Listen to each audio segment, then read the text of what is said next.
हर हर शिव शिव जय जय शंकरा, जय जय शंकरा, कांची शंकरा, चंद्रशेखरा।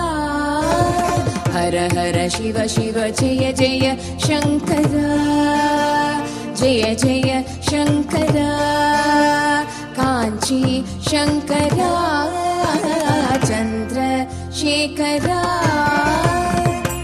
நிந்தை சரணடைந்தேன் சந்திரசேகரா, நீதானே என்றென்றும் ஆதிசங்கரா. உந்தனடி தோழுதேன் வேத மந்திரா, உலகம் பலம் பெறவே வந்த சந்திரா. மகா பெரியவா எங்கள் மகா பெரியவா, தெய்வத்தின் குரல் தந்த காஞ்சி மன்னவா. தெய்வமல்லவா நீ, தெய்வமல்லவா, தெய்வ குரல் தந்து மீண்டும் எம்மை காக்கவா நீ, எம்மை காக்கவா நீ, எம்மை காக்கவா.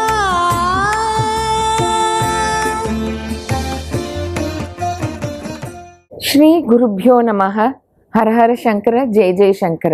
ஹர ஹர சிவ சிவ ஜெய ஜெய சங்கரா, ஜெய ஜெய சங்கரா, காஞ்சி சங்கரா, சந்திரசேகரா. ஒரு முறை பெரியவாளை பார்க்கறதுக்கு ஒரு பக்தர் வரார். அவர் ரொம்ப ஏழ்மையான ஒரு குடும்பம். அவருக்கு ஒரு மகள், திருமணம் நிச்சயம் ஆயிருக்கு. ஆனால் அவருக்கு திருமங்கல்யம் வாங்கிறதுக்கு காசு இல்லை. பெரியவாளை தேடின்னு வரார். இது எங்கே நடக்கிறதுனா மகாராஷ்டிராவில் சத்தாராவில். அப்போ பெரியவா சொல்கிறா, நீ 2 நாள் இங்கே இரு, அம்பாள் அனுகிரகம் பண்ணுவோம் அப்படின்னு சொல்கிறா. அவரும் அங்கே தங்குறார். அப்போ ஒரு பெரிய செல்வந்தர் வரார் பெரியவாளை பார்க்குறதுக்கு. பெரியவா, நீங்கள் சொன்ன எல்லா காரியமும் நான் தர்மங்கள்லாம் பண்ணின்னு இருக்கேன். நீங்கள் வேறு ஏதான்னு எனக்கு இருந்தால் சொல்லுங்கோ, ஏதான் பக்தாளுக்கு ஏதான ப்ராப்ளம்னா சொல்லுங்கோ, என்னால் முடிஞ்ச உதவி நான் பைசா கொண்டு வந்திருக்கேன், உங்ககிட்ட கொடுத்துட்டு போகிறேன் அப்படிங்கிறார். இந்த இன்னொரு பக்தர் உள்ளேந்து பார்த்துட்டு இருக்கார். ஆஹா, நம்ம பொண்ணுக்கு ஒரு இது கிடச்சிருத்தோ, அந்த இவர் செல்வந்தர் ஏதோ கொடுத்துட்டு போகிறார், நம்ம திருமங்கல்யம் பண்ணிடலாம் அப்படின்னு இது பண்ணுறார். ஆனால் பெரியவா என்ன சொல்கிறா, நீங்கள் இப்போ என்னெல்லாம் காரியம் பண்ணிட்டு இருக்கேளோ அதை ஸ்ரத்தையாக பண்ணிட்டு வாங்கோ, க்ஷேமமாக இருப்பேள் அப்படின்னு சொல்லிட்டு அமுச்சுடுறார். அவருக்கு ஒரே டிசப்பாயின்மெண்ட். ஐயோ, 2 நாள் ஆகிடுத்து, 3ஆவது நாள் வரப்போகிறது, இன்னும் நமக்கு ஒன்றும் விடு மோட்சம் வரலையே, அப்படியே பெரியவா அந்த மாதிரி பண்ணினா அப்படின்னு அவருக்கு ஒரே குழப்பம். அப்போ ஒரு குஜராத்தி ஃபேமிலி வரா. அவள் அந்த குஜராத்தி அந்த தலைவர் இந்த ஃபேமிலியோட தலைவன்.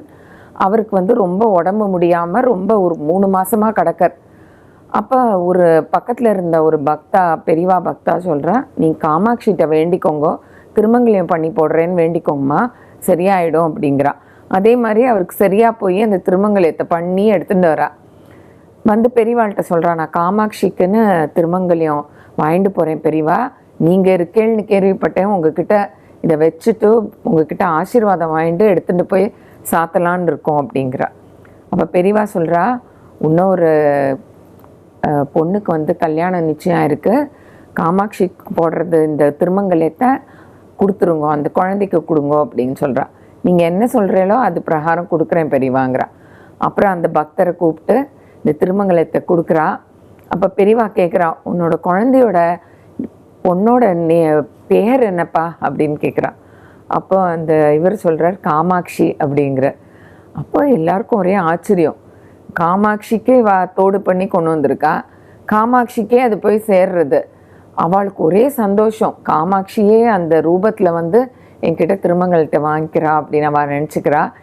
எப்படி வந்து பெரியவாளுக்கு இந்த 2 பக்தாலும் வருவாங்கிறது அவருக்கு தெரிஞ்சிருக்க, முன்கூட்டியே அவருக்கு தெரிஞ்சிருக்க பாருங்க.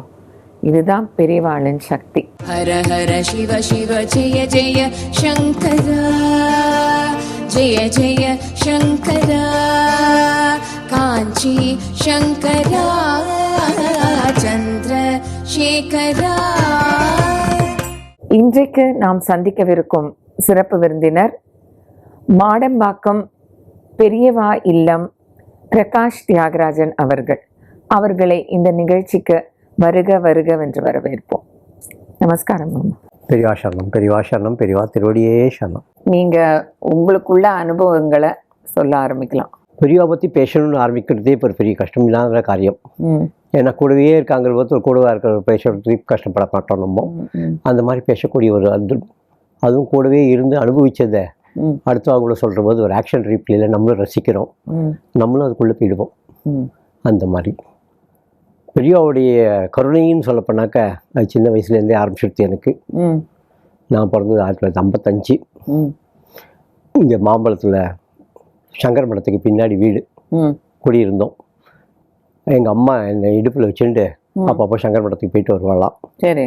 1958 எனக்கு 2.5 வயசு இருக்கிற போது நம்ம மகா பெரியவா அங்கே வந்து கேம்ப் பண்ணியிருக்கா. பெரியவா குளிக்கிறதுக்காக உங்கள் சங்கர மடத்துக்கு பின்னாடி குளம், அந்த குளத்துக்கு பின்னாடி நம்ம. ஸோ அந்த ஆற்றுல குமிட்டி அடுப்பில் சாத்தை வச்சுவிட்டு என்னை அடுப்பில் தூக்கிட்டு பெரியவா பக்கத்துக்கு வந்துடுவா அம்மா. இந்த மாதிரி இருக்கிற போது ஒரு நாளைக்கு எங்கிட்ட ரோஜா பூ கொடுத்து இதை பெரியவாட்ட கொடுத்து விட்றான்னு சொல்லியிருக்கா.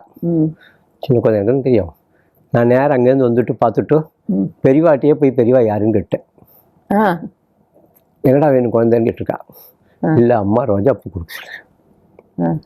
அந்த ரோஜா பூ கொடுக்கறதுக்கு ஒரு பாக்கியம் அன்னிலேருந்து அவருடைய காட்டி. அம்மா சொல்லிகிட்டே இருப்பா, உனக்கு அன்னைக்கு ஆரம்பிச்சதுடாதும்மா. அது அன்னைக்கு போட்டதுங்கிறது நமக்கு எப்படி தெரியும்? கரெக்டு. அது அவருடைய கருணை. அன்னைக்கு ஆரம்பிச்சது. அப்படியே ஸ்கூல் பக்கத்துலேயே மாம்பழத்துலேயே ரயில்வே கேட் பக்கத்துலேயே சாரதா ஸ்கூல். அது நம்ம வெங்கட்ராம் ஐயர்னு ஒரு மேனேஜர். ஒரு அருமையான ஒரு ஆன்மீகம் நிறைந்த ஒரு இடம். சின்ன வயசுலேருந்தே மாரல் எஜுகேஷன்லாம் சொல்லி என்னென்ன காரியங்கள்லாம் நல்ல காரியங்கள்லாம் உண்டோ வாழ்க்கையில் அதெல்லாம் சொல்லி கொடுத்த மாதிரி ஒரு ஸ்கூல். அவள் வந்து திரும்பாவை கற்றுக் கொடுத்து பெரியவா வரப்போற நீங்கள்லாம் சொன்னாக்க உங்களுக்குலாம் வெள்ளி காசு தருவாள். ஸோ திருப்பாவை கற்றுட்டு பெரியவா வந்து போய் சொன்னோடனே எல்லாருக்கும் வெள்ளி காசு கொடுத்தா. சரி. ஸோ ஒரு செகண்ட் அக்கேஷனில் பெரியவா கூட ஒரு கான்டாக்ட் ஆச்சுது. அந்த ஸ்கூலில் எப்படின்னா எல்லா பெரியவாவையும் அழைச்சிட்டு வருவாள். மாரல் இன்ஸ்ட்ரக்ஷன் கிளாஸ் உண்டு. ஸோ அந்த மாதிரி கிட்ட குருமார்களை பற்றிலாம் பேசுறதுக்கெல்லாம் வரும். அப்போ சின்ன வயசுலேயே இந்த மாதிரிலாம் பெரியவாள்லாம் இருந்திருக்காங்கிறது தெரிகிற அளவுக்கு நமக்கு வந்திருந்தா கூட ஃபுல்லாக போய் பார்க்கறதுக்கெல்லாம் முடியாது. ஏன்னா சின்ன குழந்தைகள் ஒன்று வெளியில் போகிறதுக்கு வரத்துக்கெல்லாம் வசதி கிடையாது. ஃபேமிலியும் அவ்வளோ வசதியான ஃபேமிலி கிடையாது. எங்களுக்கு ரொம்ப பெரிய ஃபேமிலி. அப்படி இருந்துகிட்டே இருந்தோம். நான் 8வது படிக்கிறது எங்கள் அப்பா என்ன காஞ்சிபுரத்துக்கு அழைச்சின்னு போனார். அப்பாவோட 4 ஃபாதர்ஸ்லாம் அவள் வந்து காஞ்சிபுரத்தில் பட்டுநூல் வியாபாரம் பண்ணியிருக்கா. அப்பாவோட தாத்தா அவள் வந்து பர்மாக்கெல்லாம் பட்டுநூல் வியாபாரம் பண்ணியிருக்கா. ஐயம்பேட்டைன்னு ஒரு இடம். அந்த இடத்துல தறியெல்லாம் காமிக்கிறேன் அவனுக்கு அப்படின்னு சொல்லிட்டு அழைச்சின்னு போனார். போகும்போது பார்த்தா பெரியவா வந்து தேனம்பாக்கத்தில் இருந்தா. சரி. தேனம்பாக்கத்தில் கிணறுக்கு பின்னாடி, கிணறுக்கு அப்புறம் இந்த பக்கத்தில் நாங்கள் எனக்கு அந்த ஞாபகம் இன்றைக்கும் இருக்குது. எப்பெல்லாம் தேனம்பாக்கம் போகிறேனோ கிணத்துக்கு பின்னாடி அவர் இருக்காரா. அந்த மாதிரி ஒரு போயிட்டோம், பார்த்துட்டோம், வந்துட்டோம். அப்புறம் அதனுடைய கண்டினியூஷனாக இல்லாதபடி என்னாச்சு, திடீர்னு ஒரு நாள் பார்த்தா எங்கள் அப்பா ஜெகத்குரு திவ்ய சரிதம்னு புஸ்தகம், அது நம்ம மகாபிரியாவுடைய தம்பி சாமமூர்த்தி சாப் அவர் எழுதின புஸ்தகம். சரி. அதை வாங்கிட்டு வந்து கொடுத்தார். அந்த புஸ்தகம் இவ்வளோ தடி இருக்கும். அதில் என்னால் எவ்வளோ படிக்க முடியுமோ அவ்வளோ தானே படிக்க முடியும். ஸோ அந்த மாதிரி படிக்கிறது எல்லாம் பெரியவா பற்றி தெரிய வந்தது. என்ன மாதிரி அவர் வந்து நடந்து 21 வருஷம்லாம் யாத்திரை எல்லாம் போயிருக்கார். அந்த மாதிரிலாம் நமக்கு தெரியறதுக்கெல்லாம் வரதுக்கு வந்தது. ஸ்கூல் படித்து காலேஜ் படிச்சதுக்கப்புறம் அந்த புக்கு உடனே படிச்சு விடல. It took time for me. ஏன்னா புரியறதுக்கே அந்த தமிழ் புரியறதுக்கே கொஞ்சமாக எல்லாத்தையும் படித்த உடனே பெரியவா பற்றி தெரிய வந்தது. சரி, இந்த மாதிரி எல்லாம் இருக்கிற இடத்துல தான் நம்ம இருக்கோம். அதுக்கப்புறம் காஞ்சிபுரம் போகிறதுக்கு சான்ஸ் வரவே இல்லை. ஆனால் எப்போ போகிறதுங்கிறது தெரியாது. எப்போ ஆற்றுல பார்த்தா அந்த பெரியவா சங்கரமடத்தில் அன்பே சிவம்னு போட்டு ஒரு படம் இருக்கும், பெரியவா நீங்கள் பார்த்துருந்தெல்லாம் தெரியும், கால் இப்படி வச்சுன்னு உட்காந்துட்டு இருப்பார். அந்த படத்துக்கு கீழே அவரை பார்த்தது எனக்கு நல்லா ஞாபகம் இருக்கு. சரி. அந்த படம் எங்கெல்லாம் பார்க்குறோமோ அப்போல்லாம் நம்ம வந்து பார்க்கணும் ஒரு எங்கள் தாத்தா கேட்டார் எங்கள் அப்பா கிட்ட, டேய் ஒரு பையனை கொடுறா வேதத்துக்குன்னு. ஏன்னா அப்போ பெரியவா கேட்டிருக்கா, ஒரு ஃபேமிலிக்கு ஒரு குழந்தையாவது கொடுங்கோ, வேதத்தை வளர்ப்போம், வேத பாடசாலை வைக்கணும், வேதத்தை ரட்சிக்கணும், ₹1 கொடுங்கன்னு எல்லாத்தையும் கேட்டிருக்கா. அந்த மாதிரி டயத்தில் பெரிய தாத்தாக்கே என்னென்னா யாருமே இல்லாமல் போயிடக்கூடாது, நம்ம இப்போ இது வேஸ்ட்டாக போயிடக்கூடாதுன்ட்டு அவர் வந்து சிங்கேரி மடத்தில் உத்ராதிகாரியாக திருநெல்வேலியில் இருந்தார். கங்கை கொண்டான் ஆண்டிவாத்தியார்னு பேர். அந்த மாதிரி ஒரு திறமைசாலின்னு சொல்கிறத விட அவர்களும் அப்படியே வேதவாதாவோட கடாட்சம். இங்கே உட்காந்த மணிக்கு அங்கே என்ன நடக்கிறதுன்னு சொல்லுவார். சரி. ஒரு பூ பேரை சொல்லுன்னு சொல்லுவார். சொல்லிட்டு அதுக்குண்டான பலன் சொன்னான்னா அங்கேருந்து நடக்கிறது அப்படியே பளிச்சுன்னு நடக்கும். அந்த மாதிரி இருக்கக்கூடிய சக்தியெல்லாம் வேஸ்ட் பண்ணிடக்கூடாதுன்ற அந்த எண்ணமாக இருந்திருக்கும் அவருக்கு. யாராவது நம்ம பேரன்கள் யாராவது பண்ண மாட்டானான்னு சொல்லிட்டு அவர் பையன் வழியிலையும் இருந்தானுங்க, 2-3 பசங்க இருந்தாங்க, அவங்களும் வரல, நம்மளும் வரல. ஸோ அதில் கொஞ்சம் அவர் இயக்கத்துலேயே இருந்துகிட்டே இருந்தார். இதுக்கப்புறம் காலேஜ் போயாச்சு, காலேஜில் படித்தாச்சு, வேலையெல்லாம் பார்த்தாச்சு. வேலையெல்லாம் 75ல் ஐ ஃபினிஷ் மை டிகிரி. 75லேருந்து 77 வேலை கிடைக்காம இருந்த அந்த பீரியட் இருக்க ஐ யூட்டிலைஸ்ட். இந்த மாதிரி வாழை பற்றிலாம் நிறைய தெரிஞ்சுக்கணுங்கிற மாதிரி ஒரு இன்ட்ரெஸ்டினஸ்ஸு. பெரியவா பற்றி தெரிஞ்சுக்கிறது. மாங்காடு கோயில் போயிட்டு வருவேன். மாங்காடு கோயில் போகும்போது பெரியவா பண்ணினது மாங்காடு கோயிலில் இன்சிடென்ட் சொல்லுவாள். அப்போ அங்கே நாங்கள் சாலிகிராமத்தில் தங்கியிருந்தோம். சாலிகிராமத்துலேருந்து அங்கே போகிறதுக்கு ஒரு பஸ்ஸு 17B பஸ்ஸு தான். அந்த பஸ்ஸில் ஏறி போனோம்னாக்கா அங்கே ஆளே இருக்காது, முள்ளும் கல்லுமா இருக்கக்கூடிய ஒரு இடம். குருக்கள் வண்டி இருப்பார். எல்லோரும் வந்த உடனே தான் நான் அர்ச்சனையே பண்ணுறேன் பார், ஒரு தேங்காய் உடச்சி நைவேத்தியம் பண்ணக்கூடாது, எல்லோரும் இருங்கோம்பார். அப்போ பெரியவா பற்றிலாம் அவர் சொல்லுவார். பெரியவா தான் இந்த கோயிலே கண்டுபிடிச்சி சொன்னது, அவர் தான் இதுக்கு பண்ணியிருக்காருங்கிறதெல்லாம் சொல்லுவார். ஸோ அப்போ பெரியவா பார்க்கணுங்கிற மாதிரி இன்னும் கொஞ்சம் நெய் அதில் கிடச்சிது. இதாச்சு, முடிஞ்சு போச்சு. அப்புறம் வேலை பார்க்க ஆரம்பித்தோம். IDBIயில் நான் அப்பப்போ 3 வருஷத்துக்கு ஒரு வாட்டி எங்கேயா ட்ரான்ஸ்ஃபர் பண்ணிட்டு வா, அந்த மாதிரி பண்ணுறது என்னை கவுஹாட்டிக்கு ட்ரான்ஸ்ஃபர் பண்ணிடலாம். நான் ஜூலையில் ஜாயின் பண்ணுறதுக்கு போகிறேன். அதுக்கு முன்னாடி தான் ஜெயந்தர் பெரியவா அங்கே வந்துட்டு அங்கே ஒரு பிள்ளையார் கோயில் ப்ரொஜெக்ட் பண்ணி கும்பாபிஷேகம் பண்ணிட்டு வந்திருக்கான். 88 நாங்கள் போனேன். அந்த கோயில் கமிட்டியில் என்னை அசிஸ்டன்ட் செக்ரட்டரியாக போட்டு என்டெக்ட் பண்ணி, ஏன்னா நம்மள மாதிரி எல்லாம் வெளியிலேருந்து வந்த சவுத் இண்டியன்ஸ்லாம் சேர்ந்து வாங்கி இருந்த இடம். ஒரு மலை மாதிரி ஒரு சின்ன மலை, அதில் ஒரு 10க்கு 10 கோவில், பூஜைலாம் நடக்கும். நாங்கள்லாம் அப்பப்போ போவோம், கிளாஸ் பண்ணுவோம். அங்கே ஆங்கிற கிருஷ்ணமூர்த்தி கணபாட்டிகள்னு ஒருத்தர் பூஜை பண்ணிட்டு இருந்தார். அவர் எப்படின்னாக்கா நம்ம மகாபெரிவா சொல்லி சின்ன பையனா காசியில் போய் கோமணத்தோட வேதாத்தியனம் பண்ணி அந்த மாதிரி வந்து பெரியவான்னு உயிர் விட்டுருவார். அவருடைய அனுபவம் கிடைச்சிது. 88ல் ஒரு ப்ராப்ளம் வந்தது. 88 டிசம்பர் இதில் மிட் 88லேயே அங்கே அந்த அல்ஃபா ப்ராப்ளம் ரொம்ப ஜாஸ்தி ஆகிடுது. United Liberation Front of Assam சொல்லிட்டு அவெல்லாம் இண்டிபெண்ட் ஸ்டேட்ஸ் ஆகணும், இந்தியா கூட சேரக்கூடாதுங்கிற மாதிரி வச்சுட்டு அந்த மாதிரி மூவ்மெண்ட் ஸ்டார்ட் ஆச்சு. ரொம்ப கொடுமைங்க.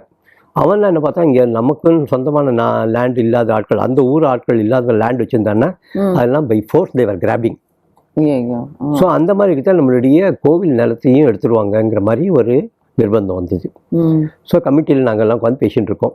அப்போ வந்து நம்ம ஆங்கிற கணபதிகள் சொன்னார், எங்கேயுமே கணபதி பஞ்சாயத்தனம் கிடையாது, அதனால இந்த கணபதி பஞ்சாயத்தனமாக இந்த பிள்ளையார் எடுத்து நடுவில் வச்சு பஞ்சாயத்தனம் பண்ணிவிட்டோன்னா இந்த ஏரியா பூரா நம்ம ஆக்குபை பண்ண மாதிரி ஆகிடும், பண்ணிடலான்னு. நான் என்னன்னாக்கா every 1st January I will be with பெரியவா, மகாபெரிவா.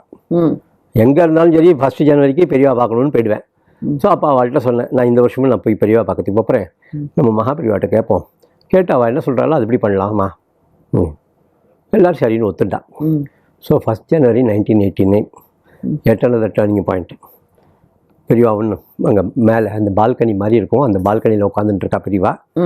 நான் போயிட்டு என்னை இன்ட்ரடியூஸ் பண்ணிக்கிறேன். பெரியவா இந்த மாதிரி நான் கவுஹாத்திலேருந்து வந்திருக்கேன், பெரியவா இந்த மாதிரி கோயில் கட்டினா அந்த இடத்துல வந்து இப்போ ஆக்குபை பண்ணுறதுக்கு பிரச்சனை வர்ற மாதிரி இருக்குது, அதில் என்ன பண்ணணும்னு தெரியல, நீங்கள் என்ன சொல்கிறீங்களோ அதுபடி பண்ணலாங்கிற மாதிரி இருக்கோம் நாங்கள் அப்படி வந்தோடனே பெரியவா சொன்னான், மத்தியில் இது காமாட்சி, பிள்ளையார் இருந்த இடத்துல அப்படியே எழுத்தாப்புல பிள்ளையாருக்கு எழுத்தாப்புல சிவன், கிழக்க பார்த்து சூரியநாராயணன், இந்த பக்கம் விஷ்ணு, இந்த மாதிரி பஞ்சாயத்தனமாக வச்சு பண்ணுவோன்னு ஆசீர்வாதம் பண்ணி கொடுத்து அது இங்கே வந்து சொல்லியாச்சு.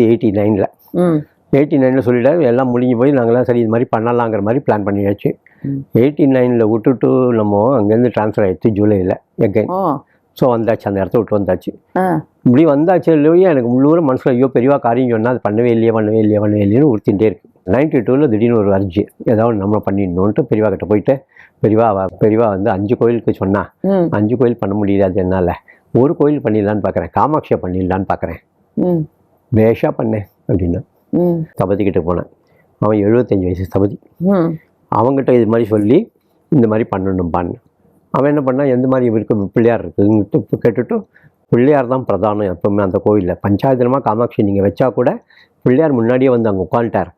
அவரோட பெரிய விக்கிரகங்கள்லாம் பண்ணக்கூடாது, அவர் என்ன சைஸோ அந்த சைஸுக்கு வேணால் பண்ணி இப்போ வைக்கலாம் நம்ம அப்படின்னு. அது 2.5 அடி பிள்ளையார். ஸோ அந்த 2.5 அடிக்கு காமாட்சியை பண்ணி கொடுத்தார். அதுக்கு முன்னாடி பார்த்தா நவராத்திரி வந்தது. எல்லா லேடிஸ் எல்லாருமா சேர்ந்து அம்பாளை குளிப்பாட்டி எல்லாம் அலங்காரம் பண்ணி லலிதா சாஸ்திரமாக பொழிஞ்சு அந்த மாதிரி பண்ணி நானும் எங்கள் அண்ணாவும் எடுத்துட்டு இங்கேருந்து கவுஹாட்டிக்கு 3 நாள் ட்ரெயின் பயணம் போயாச்சு. அங்கே கொண்டு போய் வச்சுட்டு எடுத்துன்னு போயாச்சு. கோயிலுக்கு எடுத்துன்னு போகிறேன். செக்ரட்டரியாக இருந்தார் முத்துசாமின்னு சொல்லிட்டு, அவர் வந்து பார்த்துட்டு என்னை திட்ட ஆரம்பிச்சிட்டார். என்னப்பா, நான் வந்து காமாட்சியை வந்து காஞ்சிபுரத்தில் இருக்க மாதிரி 11 அடிக்கு பண்ணணும்னு பார்த்தேன், நீ என்னமோ உழக்காட்டி தூண்டு பண்ணி கொண்டு வந்து வச்சுருக்கேன், இதெல்லாம் இங்கெல்லாம் கூட எடுத்துன்னு போயிடு. நான் சொன்னேன், இது நான் எடுத்துன்னு போகிறதுக்காக கொண்டு வரல, மகாபெரிவாவே கவுஹாத்தி காமாட்சின்னு பேர் சொன்னான். ஸோ கவுஹாத்தி காமாட்சின்னு பேர் சொன்னதுனால இந்த காமாட்சி இங்கே தான் இருக்கணும், இந்த காமாட்சி இங்கே இருக்கிற மாதிரி தான் பண்ணுவேன், நீங்கள் வந்து வச்சுக்கணுன்னா வச்சுக்கோங்க, இல்லாட்டி நம்ம வந்து வேறு இடம் எங்கேயா பார்த்து பண்ணிவிட்டு அங்கே தான் இருப்பேன், எடுத்துன்னு போக மாட்டேன். அவருக்கு என்ன தோணுதோ தெரியல, சரி மற்ற கமிட்டி மெம்பர்லாம் கம்ப்ளீட் பண்ணிக்கலாம் கேட்டுட்டு முடிவு பண்ணலாம். இவர் சாயந்தரம் வரேன்ட்டார். நம்ம வாத்தியார் மாமா அழகாக அதை அலங்காரம் பண்ணி வச்சுருந்தார். அம்பாளை ஒரே ஒரு சின்ன ரூம் தான் அவருக்கு இருந்த இடம், அதில் ஒரு டேபிளை போட்டார், அதில் உட்காந்து வச்சார். அம்பாளுக்கு அழகாக பாவாடையெல்லாம் கட்டி எல்லாம் கொஞ்சம் இது பார்த்தா நம்பவே முடியலன்ற மாதிரி அந்த மாதிரி வருது. எப்படான்ட்டு அவர் வந்தார், கமிட்டியோட பிரசிடென்ட் வந்தார். வந்து பார்த்துட்டு அப்படியே போல்ட் ஆகிட்டார். வந்தவா எங்களை பார்த்து கேட்குறா, என்ன பண்ணிட்டு இருக்கீங்க நீங்கள்? ஸோ அப்போ மாமா சொல்கிறார், இந்த மாதிரி 5 கோயில் வரப்போகிறது, இங்கே அம்மா வரப்போறான்னு சொல்லிட்டு அந்த விக்கிரகத்தை காமிச்சா. ஸோ இதெல்லாம் எப்படி சக்திங்கிறதுக்கு சொல்ல வரேன். அடுத்த நிமிஷம் ஒரு லேடி, எங்கள் கோயில், எங்களுடைய குடும்பத்தில் நாங்கள் சிவன் கோயில் கட்டணும்னு ரொம்ப நாளாக டியூ, ஸோ சிவன் கோயில் வந்து நாங்கள் கட்டி தந்துடுறோம், இன்ஸ்டன்ட் சிவன் கோயில் நாங்கள் கட்டி தந்துடுறோம். வாத்தியார் மாமா சொல்கிறார், பாத்தியாடா அம்பாளை வந்தோடனே ஆத்துக்காருக்கு இடத்த பிடிச்சிட்டாடா, எப்படி நடக்கும் பாருங்க. அதே மாதிரி ஒருத்தர் ஒன்று வருதுண்டா, எல்லாம் பிச்சை தான், முண்டி தான், கொழுக்கள் தான், ஆனால் எப்படி வந்து நடந்ததுங்கிறது அது தெரியாது. இதெல்லாம் ரெடி பண்ணிட்டு இருக்கோம். நாங்கள் சென்னையிலேருந்து ஸ்தபதி ஆர்கனைஸ் பண்ணி எல்லா விக்கிரகங்களும் பண்ணி இங்கேருந்து கட்டுறதுக்கு ஸ்தபதி அனுப்பிச்சு கோவிலெல்லாம் ரெடி பண்ணி எல்லாம் பண்ணிகிட்டு இருக்கோம். அந்த மாதிரி பண்ணிட்டு இருக்கிறத நம்ம தமிழ்நாட்டை சேர்ந்தவாள்லாம் அங்கே ஆர்மியில் இருக்கிறவாள்லாம் இருக்கா பார்டரில், அவெல்லாம் கோயிலுக்கு வருவா, பிள்ளையார் கோயிலுக்கு. அவள் வந்தவன் என்ன சொன்னால், எங்களுக்கெல்லாம் பழனி முருகன் வந்து குலதெய்வம், நாங்கள் இங்கேருந்து சென்னை போகிறதுக்கு 5 நாள் ஆகிடுறது, மொத்தமே 10 நாள் லீவில் போட்டு குலதெய்வம் கோயில் போகவே முடியறதில்லை, அதனால் தண்டபாணி இங்கே வச்சுட்டு எல்லாம் எங்களுக்கு சௌரியமாக இருக்கும். சரிப்பா முடிவு பண்ணோம். இது நடந்ததுன்னு பார்த்தா இன்னொரு குரூப் வந்தது, ராஜஸ்தானி குரூப்பு, எங்களுக்கு பஜ்ரங் பலி வேணும் அப்படின்னு. ஸோ 5 சன்னதி ஸ்கொயருக்குள்ள சவுத்தை பார்த்து பாலதண்டா இது பண்ணி, இந்த பக்கம் வந்து நார்த்தை பார்த்து பஜ்ரங் பலி ரெட் ஸ்டோனில் அவருக்கு ராஜஸ்தானில் இந்த சிந்தூர்லாம் பூசுகிற மாதிரி பளிங்கு கல்லில் பண்ணி வச்சு கோவில் ரெடியாகி இங்கேருந்து ஜெயேந்திர பெரியவா வந்து கும்பாபிஷேகம் பண்ணான். இது எல்லாத்தோட எனக்கு பாக்கியம் என்ன பாக்கியம் கொடுத்தானா மகாபிரிவா 94 8th ஜனவரி பெரியவா. நான் வருஷம் சபரிமலைக்கு போயிட்டுருப்பேன். அங்கே எங்களது அகில பாரத ஐயப்ப சேவா சங்கம் கேம்பில் நான் வாலண்டியர். எங்களது அன்னதானம் 10 நாள் அங்கே கேம்பில் காட்டில் இருந்து வரவாளுக்கெல்லாம் அன்னதானம் பண்ணுவோம். அதில் 8th நைட்டு போலீஸ் கண்ட்ரோல் மூலமாக இந்த நியூஸ் வந்தது. அடுத்த நாள் காத்தால் 6 மணிக்கு நான் அனௌன்ஸ் பண்ணினேன். 6 மணிக்கு நான் அனௌன்ஸ் பண்ணினேன், பெரியவா இது மாதிரி ஆகிட்டான்ட்டு சொல்லி ஒரு 5 நிமிஷம் கூட ஆயிருக்காது.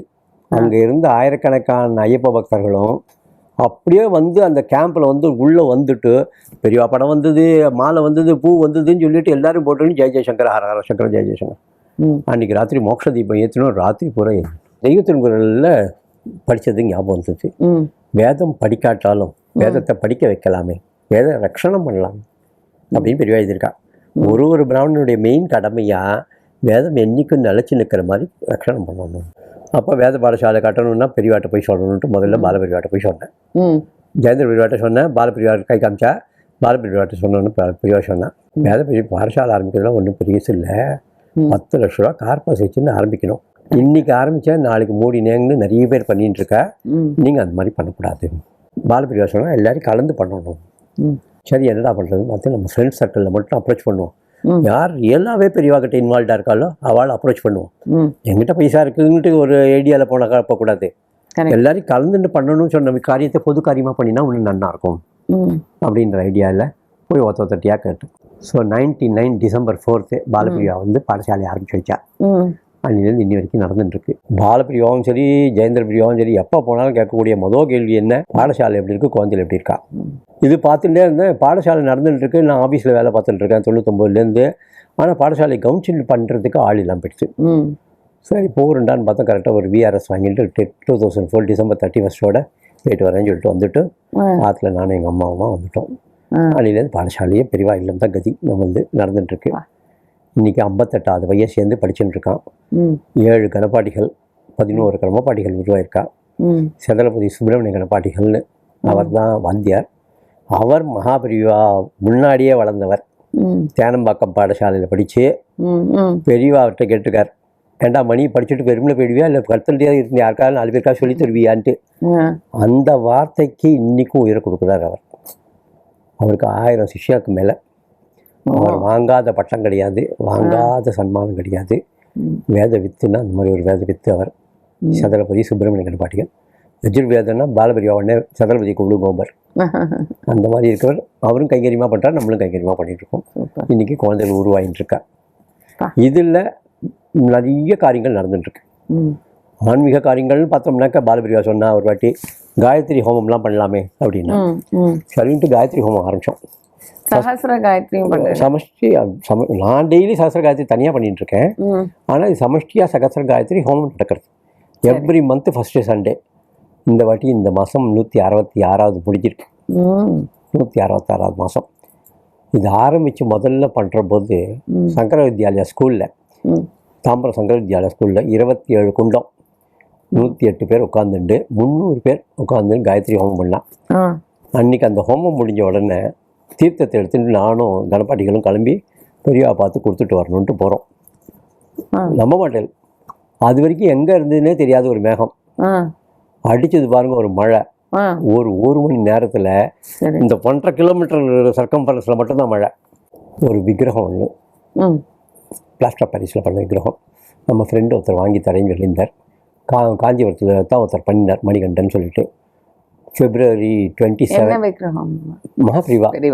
உங்களுக்கு அந்த ஃபோட்டோ காமிக்கிறேன். பிரதோஷ பிரிவா நம்ம மாத்திர பேர் என்னன்னாக்கா 27 February 2018 காத்தாலேருந்து சாயந்தரம் வரைக்கும் நம்ம ஜெயேந்திர பிரிவா கூட இருந்து அதிஷ்டானத்தில் பூஜைகள்லாம் முடிஞ்சு ராத்திரி 11:45 மணிக்கு நம்ம மாத்துக்கு வந்தது. அந்த விக்கிரகங்கள் வந்த அன்னைக்கு பிரதோஷம். அதனால் அவருக்கு பேர் நம்ம மாத்திர பிரதோஷ பிரிவான்னு பேர். அவர் வந்து நம்ம மாத்துக்கு வந்தாச்சு. 11:45 எடுத்து வச்சு அவர் பூஜையெல்லாம் பண்ணி முடிச்சாச்சு. காத்தால் 9:15 மணிக்கு ஜெயந்திர பிரிவா தவறி போயிட்டா, சித்தி ஆகிட்டா. போகிறதுக்கு முன்னாடி பார்ட்டிங் கிஃப்ட் பிளெஸ்ஸிங் மாதிரி அத்தனையும் நம்மகிட்ட கொடுத்துட்டு அவர் வந்த நாள்லேருந்து பெரியவா இல்லம் பார்த்தேன்னா it has ட்ரான்ஸ்ஃபார்ம்ட் into something else. இந்த பெரியவா இல்லம்னு வரதுக்கு முன்னாடி இந்த லைஃப்லேயும் பெரியவா இல்லம்னு வந்ததுக்கப்புறமும் இருக்கிறதுக்கு ஸோ 2 பார்ட்டாக இருக்குது. முதல்ல பெரியவா இல்லத்துக்கு முன்னாடி உண்டானது ஒரு இன்சிடென்ட் சொல்கிறேன். அந்த இன்சிடென்ட் தான் நம்ம குமாரை பற்றி சொல்லிட்டேன். 2வது இன்சிடெண்ட்டு 1997 நான் வந்து கைலாஷ் போனேன். நம்ம இந்தியா பார்டர்லேருந்து பரிக்கிரமா மானசரோவர் பரிக்கிரமா கைலாஷ் 2ம் பண்ணிட்டு வந்தோம். அந்த மாதிரி பண்ணுற போது கைலாஷ் பரிக்கிரமாவில் பெரியவா எப்படின்னாக்கா ஃபஸ்ட்டு டே கைலாஷ் பரிக்கிரமாவில் தார்ச்சன்னு ஒரு இடம் பேஸ் கேம்ப்பு. அங்கேருந்து தான் நடக்க ஆரம்பிப்போம். யமத்வார்னு ஒரு இடம். அந்த யமத்வார் தாண்டிட்டு நார்த் ஃபேஸ் ஆஃப் கைலாஷ் பார்க்கணும். அதுதான் நம்மளுடைய ஃபோட்டோஸ்லாம் பார்த்துட்டு போனோமோ எப்படி இருக்குன்னாக்கா அப்படியே தகன்னு இன்னும் கோல்டு கலர். ஆமாம், காத்தால் 3 மணிக்கு அந்த சன்லைட் படும்போது பொன்னார்மேனியனேன்னு இவரை பார்த்து தான் பாடினாரோன்னு இருக்கும். இந்த சன்லைட் படும்போது அது அப்படியே காத்தால் 3 மணிக்கு 3:30 மணிக்கு சன்ரைஸோட ஃபஸ்ட்டு ரேஸ் வரும். அப்படியே கோல்டு அப்படியே இதெல்லாம் தகன்னு இருக்கும்.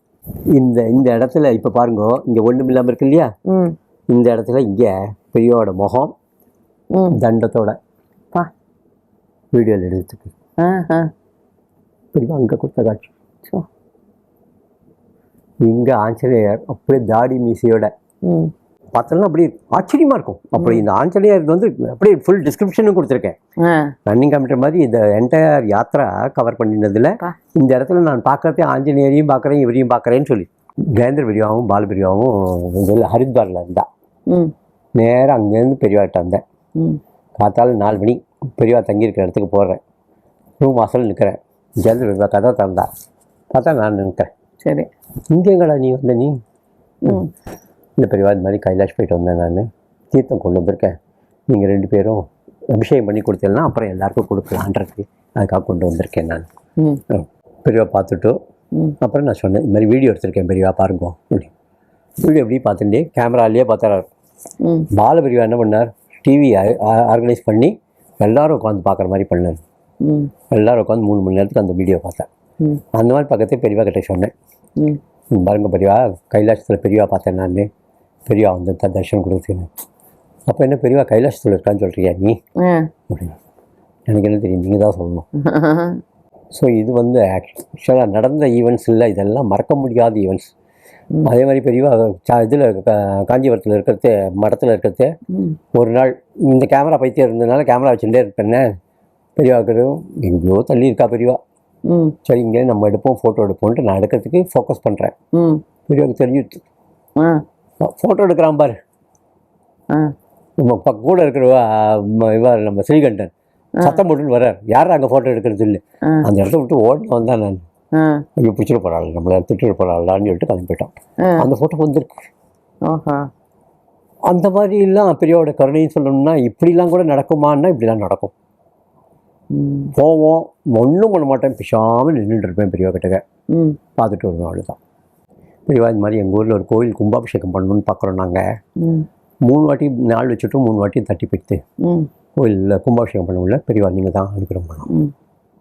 இப்படி யோசனை இப்படி ஜாலியாக அவருடைய மேனரிசம் இது ஒன்று இப்படி பண்ணிகிட்டே இருந்துட்டு, உங்கள் ஊருக்கு வெளியில் ஒரு வண்ணா இருக்கான் பொருளுக்கு, அவன் ஏதோ கொடுக்கணும்னு பிரியப்படுறான், நீங்கள் அவன் கொடுக்குறத வாங்கிட்டு பண்ணுங்க, சரியாக போய்ட்டு. சரி சரி சொல்லிட்டு இது நடந்தது. அவள் கிளம்பி போயாச்சு, நானும் கிளம்பி போயாச்சு. இதுக்கப்புறம் ஒரு 2-3 மாதம் கழிச்சு நான் போகிறேன் திருப்பி. சரி, அன்றைக்கி இவ தான் வந்திருக்கான்னு எனக்கு தெரியாது.